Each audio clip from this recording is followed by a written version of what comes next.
یہ نوشہرہ کے علاقے پبی کی غریب خاتون دلتاجہ بی بی ہے۔ 40 سالہ دلتاجہ وزن بڑھنے کی خطرناک بیماری میں مبتلا ہے۔ اس کا وزن 4 من سے تجاوز کر گیا ہے۔ 13 سال سے چارپائی پر بیٹھی ہے، نہ چل سکتی ہے نہ لیٹ سکتی ہے، بیٹھے بیٹھے ہی سوتی ہے۔ خاتون کے مطابق 3 سال قبل ایک آپریشن کے ذریعے اس کے جسم سے 1 من کی چربی الگ کی گئی تھی۔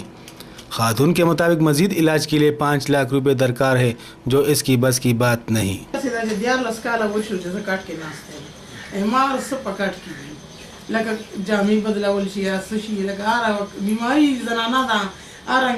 دلتاجہ بیوی کا ایک بیٹا اور 2 بیٹیاں ہیں۔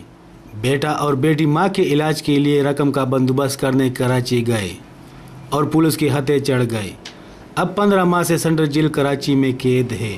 ضعیف شوہر کام کاج کے قابل نہیں، محلے والے خیرات دیتے ہیں تو گھر کا چولہا جلتا ہے۔